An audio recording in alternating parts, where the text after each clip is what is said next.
That was weird. Hello, everybody, and welcome to the Dev Update number 13 with Fight Legends.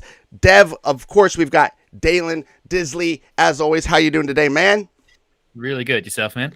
I'm doing awesome. And as always, we have tons of stuff to show. And if you guys were paying attention, which I hope you were, we had that epic new trailer playing on the entry on the starting soon slide. That thing was awesome. Of course, we just got done dropping that at the big IRL event, the first event. I believe it might have even been a birthday event, technically, of some sort for the Fight Legends project. So tell us a little bit about how the event went and how the reaction to this trailer was. It's just looks beautiful, all in-game assets. Can't wait to play Evil Ross. So Yeah, man, it was crazy. It was really something special. It really cemented sort of the project into like the real world, which was nice. And it was the first time I got to see like just random people coming up and playing the game prototype. So that was something special for me as well. Like watching all the people really enjoying themselves. And the reaction to the trailer was it's crazy. It was popping. nice, that's good. And then, so what order had you guys dropped it? Did you drop it trailer, Akamoto, then bot? Yeah, that's pretty much the way that it went. Yep. We wanted to sort of like the trailer was our baby, but also Okamoto was a huge announcement as well, and people were reacting like crazy to that as well. So it was really good to be able to finally get that out and announce it to the wider community. Awesome. So yeah, overall was great. We tried to do a lot on this one and kind of treat it just as a good first go, a first try at these to see what we would need to pick up. As we scale, it's basically all about starting small and scaling up because we really want to nail these big events we have coming soon. So there'll be a lot Yeah. more news coming up about our next event. And we're gonna have an events in Australia. Hopefully, I'm gonna be setting up some events at major conventions around the country. So yeah, everyone definitely keep an eye out for all that stuff. It was really great to also collab with NFT Melbourne on the Mm. project. So they came in and helped us co-host, and then we had obviously also speakers coming up, and they were giving them like a throwdown of like 3 minutes each to sort of tell us about their project and get all down. And it was really cool to see the energy of the speakers coming in and their like projects they were talking about. So I did. I saw a little bit of that footage, and that is a cool way to get to bring the community together, right? Because they feel like they're getting a cool opportunity to talk to tons of people. Obviously, get their art back in front of a lot of people. In an IRL situation, which is for me, I recently hit up the Seattle NFT Museum gallery opening, and that was the first that's time so I cool. had talked to anybody like real life about crypto. So that was Yeah, huge, right? Just the doing it not on they're Twitter, real. They're right? among Yeah. us. Yeah, exactly. This isn't all like a fantasy, like a, you know, we're not like all like trapped in a Matrix metaverse right now, or at least they're still doing a good job on the, on fooling us anyway. So, well, that's cool. Yeah, that's awesome to see. Very stoked on that trailer. And glad to hear that the live event went pretty good. And if you when you're watching that trailer, obviously we're taking people through our universe, kind of through the eyes of the companion bot of Ross, good Ross, right? So you're seeing him, Yep. following him through all this action, and you're seeing all kinds of awesome stages in the process. Tell us a little bit about those 3D environments and how they're getting brought into the engine, and what stage we're Yeah. at. When are we going to see some more of those stages in the playable demo that people can play right now through purchase of the bloodyfaces.io mint pass? Yeah, so basically at the moment we've just got the dojo. We're actually getting a an asset like production team to fill the hole in our studio where we need a sort of a technical artist. They're actually pretty hard to find.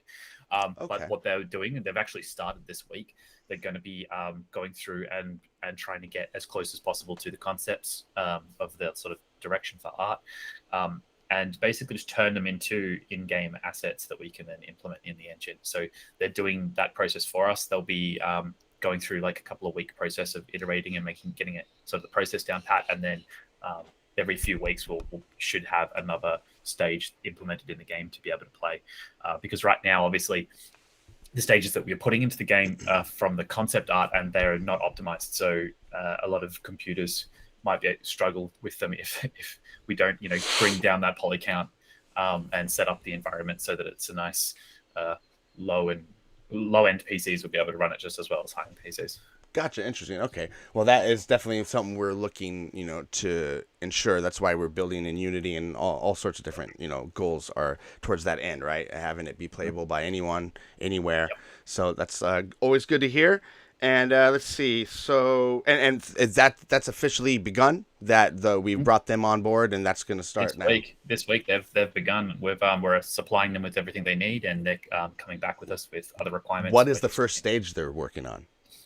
They're actually going to be working on, I believe, the dojo. So the dojo at the moment is sort of like it's looking okay, but it's not perfect, and it's obviously not optimized. So we're going to be getting them to work on that one first, but then we're going to move on to like the city skyscraper, hopefully, and the mountain shrine. I think those ones are the ones I'm looking forward to.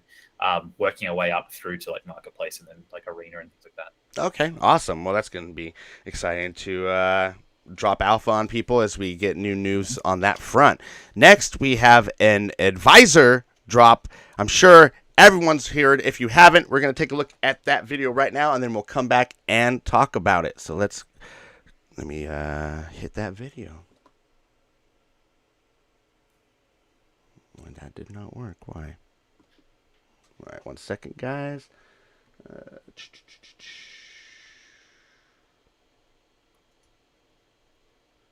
Oh, that's why. There we go.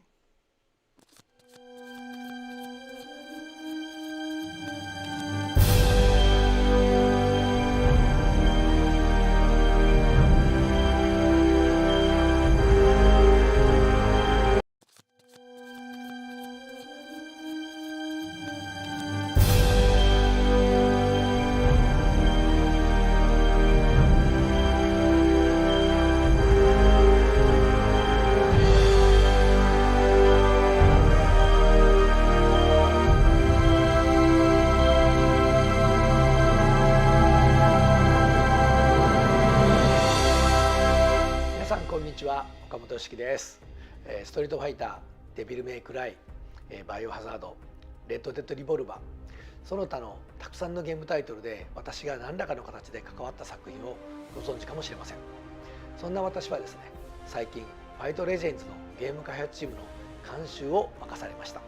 私はこれまでに150タイトル以上のゲームの開発に携わってきました。そのゲーム開発の経験を生かしてファイトレジェンズの強力なビジョンと才能のあるマーケティングチームと皆が期待している Web3 が一緒になって大きな目標を達成するのではないかと大変楽しみにしています。この業界の第一線で40年以上働いてきました。もちろんこの業界で多くのことを見てきましたが、今私が見ているのはゲームのエキサイティングな新時代の幕開けです。今みんなが遊んでいるゲームを暗号通貨の世界に持ち込むことが可能になったんです。そしてその逆も可能になる。まさに新しい時代がやってきたと感じています。一日も早く皆さんと一緒に新時代のゲームを遊んでみたいと思っています。ファイトレジェンズの中で会いましょう。ありがとうございました。バイバイ。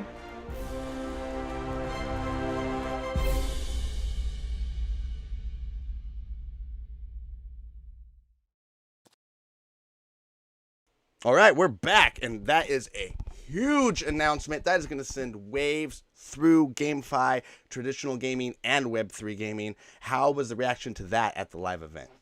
Oh yeah, man, it was amazing that everyone just went off. Like, seeing all the titles in the lead up that he's like worked on, and that's only like a fraction of the titles. Yeah. If you have a look online, you'll see all it's just crazy. It's a massive career, and we've been working with him for a couple of weeks now. Going back and forth, getting his opinion, and basically just he's advising basically the design of the game. So it's going to be huge for the project. Now, have we announced the other people that are coming on board from certain? Not just yet. Okay. Yeah, we have multiple. We have multiple advisor team. It's not just Akamoto. I accidentally at some point at one AMA may have mentioned that we had somebody from that's a position that started with a U coming on board. So. Okay. Yep. Yeah, we've got them all over the place. There's some of them who we're still figuring out, like, their exact, like, what their role will be within the the project and how much time that they have to commit, because these people are extremely busy. They've got lots of projects on. So but yeah, Okamoto is completely locked in, and we've got other people who are locked in. We're not just yet ready to announce them. So all right. Hopefully soon, but we're doing it at their pace. We respect like their what Okay. they want to do with it. So And those but are they're definitely advisor helping roles? Yeah, I want to say there's about 4 currently. We're looking at bringing on another. So we've got it's a very high profile team. Are they like niche in their advisory, or are they all kind of have serving the same like overview, would you say? They will be like sort of angled in the direction that they've got their sort of expertise in. So Okay. some of them are like more design, some of them are more like creative. That's Some of them, okay. but they're under their belt, there's, as you can imagine, there's like lifetimes worth of experience. Yes. From in the gaming industry. They're absolute veterans, all of them. So it's been an absolute honor working with them so far, and I'm going to really look forward to working with them more in the future. Absolutely. One last question on this front from me. This is really just personal, going down this rabbit hole, is like speaking about Sam & Max and writing and this sort of thing. We didn't talk about Sam & Max on the air, but we were talking about it off air. And I just love, games that have good writing and can just, that they rest on that, right? As opposed to, the gameplay always is fun, but the writing is what you remember about certain games. Definitely. Yeah. So I don't know I forgot where I was going with that. Well, it's gonna be interesting. I mean, we're making a fighting game, so it's gonna be fascinating to see the story building element and how you can really work in the creative, like sort of writing aspect to that. Because not many fighting games do that. They don't really go down the sort of background and the story and the world building. They typically rely on just sort of like the competitive gameplay aspect of the characters, which is fair enough. First and foremost, you want to make a fun, enjoyable game. But that's one of the design challenges that we want to actually face, and we want to rise to that challenge to actually have a proper world building aspect to it, and really give the characters stories that you can really get involved in and relationships between the characters and the world. I think that's would be important. Yeah, it's interesting to think about how Street Fighter characters are very iconic. And did they build that through story, or did they build that through something else, like comics and etc.? They do build it through story, but I think it's also just through almost because of the history of Street Fighter, and they've got such a history. It's also through the people playing the game that has built that. So the characters become iconic because of the way that they're actually used by fighters. True. And so that's we don't have that obviously coming in as a brand new IP. We can't lean on that. Obviously, that also can be restrictive in a way because then it's like you find it difficult to move away from certain things, or like breathe new life into something. Sure. But we're a new project, so new life is all we've got. So we can play around. It's a playground of creative ideas at the moment. So it's fun to be in part of the process of a new project like this. Absolutely. Yeah, that's cool. All right. And then we've got, okay. Yeah, no, we talked about that. So we got esports event. We had, this live event, had a little esports tournament. Well, actually it was pretty sizable from the sounds of it. How did that go? Takeaways, learning points. Well, I mean, basically, it went without any bugs occurring. There was a technical issue at one point when somebody was playing around with some power and the PC turned off. I quickly got it back on, and luckily no damage was done because that was expensive piece of equipment. But no, it was 32 players that we got sort of tournament style. We just did like an open tournament where you basically came in, we gave you a wristband, and then that was your sort of entry. If you lost, we cut off the wristband, so it was pretty brutal. And we put a little mark on people who won. So we did 32, sort of 16, then 8, 4, 2, and finally had the grand final. Right. Then it came down to I actually decided, Will had called him out and said, whoever wins, I want a piece of fighting you. So I called out Will from the back, got him up, and we got him to sit down and play against the champion. And the champion actually reigned supreme. Ooh. So that was really good. And the crowd was super, super excited and high. Some of the fights got really down, like to sort of last little bits of health. You didn't know which way it was going to go. And the crowd was really reacting well. It was actually really cool to feel the energy with people playing, and everyone seemed to really enjoy it. There was a couple of takeaways I obviously saw as the developer looking at it, being like, okay, yep, need to fix that, need to change this, need to alter that. But that's just how it goes. This is a design, it's a prototype, so it will change greatly from what it is currently as we just keep refining it and updating the characters. Right. Go ahead, sorry. No, I was just saying, like, as we add more characters, it'll become like more variable. It'll be like a lot more fun. Because obviously at the moment we've just had the one playable character in the prototype, but we'll very soon have Nyx playable as well, and then bringing in other characters as well. It'll be a lot more fun to see the dynamic between the different fighters. Right, exactly. Yeah. I was going to say something to that effect. Like, now that you got a chance to see other people play it in some sort of competitive capacity, were there things that stood out about the current build that you were like, oh, okay, that's something to focus on? There's a couple. There's quite a lot of adjustments that stood out to me as a game developer. I was like, oh, okay, yep, got to change that, got to change this. So it's good to have that sort of eyes on it, and to see how players interact with it as well. It's not how you, as a developer, you know what you need to do. So you're playing in it almost like a sterile environment because of your like mind frame about how you're approaching it. Whereas they're pushing buttons you don't expect to push. Interesting. They're not. Yeah, exactly. And a lot of people also I found on a PlayStation controller that we were using. They've sort of, the new age PlayStation is that circle is like confirm and X is backwards, whereas old school, X was always confirm and circle was backwards. So I've actually done it X confirm, and people were hitting circle and it was going back in menus rather than confirming. So I'm like, oh shit, okay. we've reached a new generation of gamers who think that circle is confirmed. Wow. I would definitely I hit circle for back. I do. Yeah, me too. I always do. So and I think some games do it one way, but the operating system of PlayStation, I think, is moving towards circle being confirmed. I'm not quite sure, so I'm going to have to do some A/B testing with our community to see whether or not like which one they prefer. Maybe we'll shove that up as a poll for the bloody faces to like fight over. Bring it up in the next meeting. Yeah. All right. Well, that's good to know. That would be cool. And we're definitely holding those at every event. So we're going to announce the next one soon. And we'll start having some prizes. I don't know. Did we have a prize for the winner in this case? We did. We had $500 and oh, NFT. Shit. Oh, dang. Well, see, there you go. That's awesome. That was pretty good. And we also had a cosplay tournament at the very end, which was more of just like a judging, who won at the end, because they were walking around obviously all night in their get-ups, and that was pretty cool. Nice. But obviously the people who came dressed up from the staff weren't allowed to win, so we gave them all free NFTs anyway, but the winners got, I think it was $100, $200, $300 prize.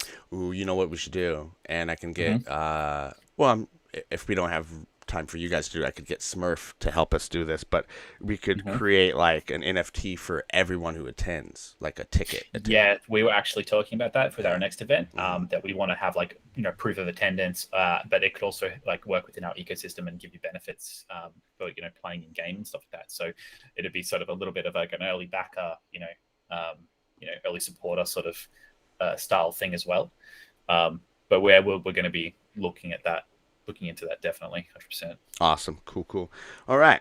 And finally, we've got Nick. Oh, no, not. We got two more things here. We got Companion Bot. We're going to show you some videos. These were dropped during the event as well. This is, what would you consider this concept, or is this actually getting implemented now? This is concept still. Like, we're doing it in Blender. We're trying to figure out, this still isn't the style probably that we're going to go with rendering style.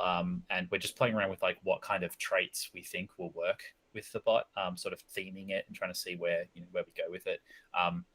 There's going to be some like unique full one-of-one costume sort of style ones we might do with it as well. It's still very early days with it, but we're moving forward quite quickly with it, trying to just see gauge how it feels to us, how people respond to it. We don't want to make something. We want to make it something that work game as well, and actually kind of does what we want it to in terms of sort of the why it exists in the world. So we're doing a lot of like sort of research and development on it as we move forward. So it's going to be interesting. I mean, what we want to eventually do, obviously, like we've mentioned in previous updates, is that we want to have that bot be in the game engine, so the players can have their unique own version of the bot. So that'll be the next step. Obviously, this is going from the 3D concept and then turning it into an in-game usable asset as well. And I love this video because, I mean, you could pause on every frame and see something different, from like the monocles to, you might even have something that's like wired up. And then I even noticed on this one, I don't know if we saw a lot of this in the concept art, but their faces are different. A lot of different variety. I don't know if it was with you or Will in an AMA. I was speaking about how on some of them you can see like the it's translucent, so you can see like the guts of the bot. Yeah. And was it Yeah, with you? I was can talking about how like you could see the memories of everywhere they'd been. Like we could see like replays of like the previous fight, like in that would their be cool. That brain would be parts. cool. I don't know how we could do that. That's quite an interesting thing. Conceptually, yeah. But hey, it's something that's a really cool idea. Yeah. But yeah, they've got like, you know, the Bitcoin eyes, the Ethereum eyes. I'm pretty sure we've got some. I'm not sure if you see it in the trailer, but we've got some like Polygon blockchain eyes as well. There's a whole bunch of like cool faces that we're thinking about. There's even one that sort of looks like it's graffiti splatter and stuff like that. Yeah, you see that one just as it's turning away, so you only get like yeah, just get a little teaser of it. I'm actually panned right on it now, so yeah, you kind of see that. That's a badass one. I like that. Yeah, and we're going to play around with like, you know, all of the different color effects and styles, and we might have. We were thinking of having like a cool like neon graffiti sort of splatter effect and stuff on the textures. Yeah, we're going to go into it as far as we can. But yeah, and posing as well with the hands and how it can you can pose them in different ways. That'll be a cool little aspect of it. And then obviously in game it's going to be animated, so that'll be also another little challenge. But you know, it shouldn't be too hard to get it done. So part of the generation process will be a randomization of the arm position. Potentially the arm position, depending on like what it's holding, depending on like, you know, maybe if it's throwing a sign. So I think in one, it's one cheeky one, if you have a look at it, he's actually flipping us the bird. I was gonna say it looks like he's flipping us off in one, and then he's smoking a cigarette, or I'm gonna assume it's a cigarette in another one. Yeah, could be either way. Yeah. But yeah, it definitely is got some character and fun to it, and yeah, we're just gonna keep iterating. I think even in some of them, if you like look, you know, closely, there's carbon fiber like on the bot for like some of the texturing. We're gonna play around with different textures like that as well. Yeah, you're right. I see that. There's definitely different textures you're playing with. That's very cool. And so, Bloody Faces holders, again, bloodyfaces.io. You get that mint pass. It gets you the playable demo right now, and also sorts of other cool perks, including a weekly meetup. Where recently, because we want, you know, our early adopters to kind of grow and have a say in the direction we take certain aspects of the game. We have people adding their ideas for traits. Is that still open? Would people that added traits today would that be in consideration for the final draw? Yeah, definitely. We haven't completely finalized what traits we're having yet. We're going to be moving through that process the next few weeks as we start maybe building the generator and like what sort of testing that out. But yeah, definitely if you want to throw some trait ideas down there, and as you know, Bloody Faces, we'll definitely have a look at that. Also with the Bloody Faces, we should be basically you'll be whitelisted to the companion drop. So that's just another little like extra perk to that as well. You'll be guaranteed to you get one if you want one. Awesome. And I just froze on one of the faces that's almost like that. It's like that Japanese. What is it? Kabuki mask. Kabuki mask. Yeah, that one's cool too. I like that one.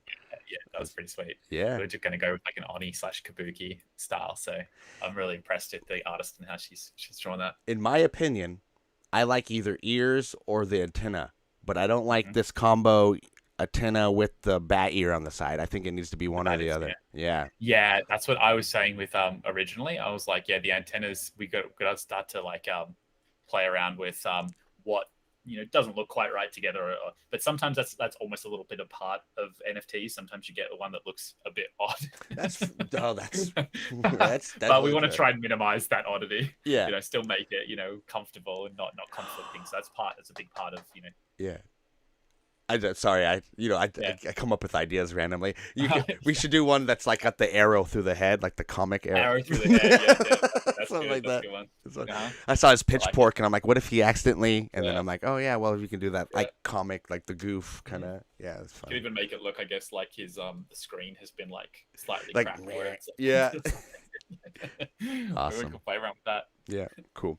All right, man. And then finally, update on Nick's. Nick, it was all hands on deck to get things ready for the live event and everything we wanted to show there. Now we're going to be able to focus some more on our next in-game character, and that's Nyx. Where are we at on them? So our animation artist was he was really getting getting deep into making animations for Nyx. I didn't have the time to implement it completely, so I was like, I'm just going to leave it with Ross for this build. Right. I wasn't comfortable with having it all implemented like smoothly enough that we could get that in the tournament. But yeah, her animation's coming in thick and fast, so we're playing around basically with her prototype of what her mechanics might feel like. So we've got all the animations you'd expect, all the hit reactions, because for every hit reaction you've got multiple hit reactions. For a block you've got multiple blocks. You need to have it's a lot more animation than you think. It's about 40 something animations to have just like a minimal viable character. Okay. And then that's without adding extras or having just those little extras that make it a little bit more smooth. Right. A little bit more playable, like so many different attacks, like jumping attacks. If you have a jump attack for all 6 possible, like low, high, medium, all those kinds of ones. So yeah, it's a pretty big deal.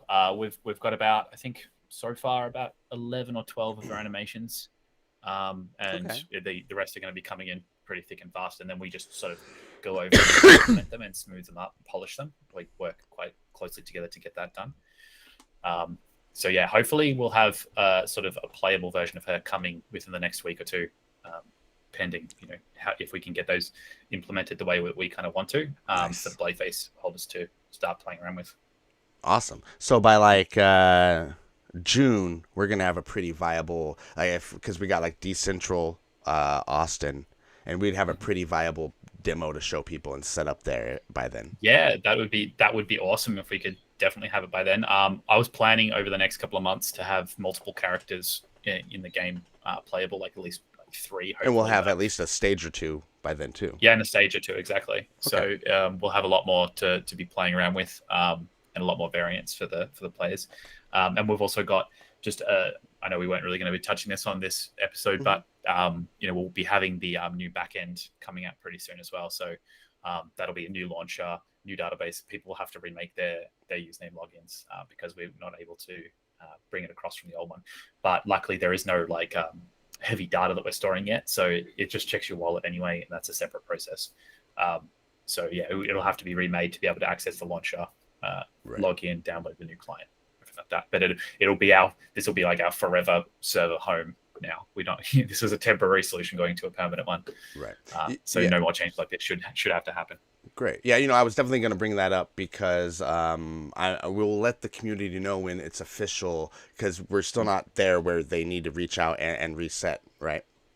Yeah, not yet, just not yet. Okay. It will be soon though. We're just getting the last few little bits and pieces lined up, so it's we know that it's smooth enough for everybody that we're not going to have any issues, and then we'll be launching it Within the week, we think, or it should be within next week, I imagine. Like Within we're in the last final stages of testing, so okay. we're just, when we're ready to pull the trigger, we'll let everybody know.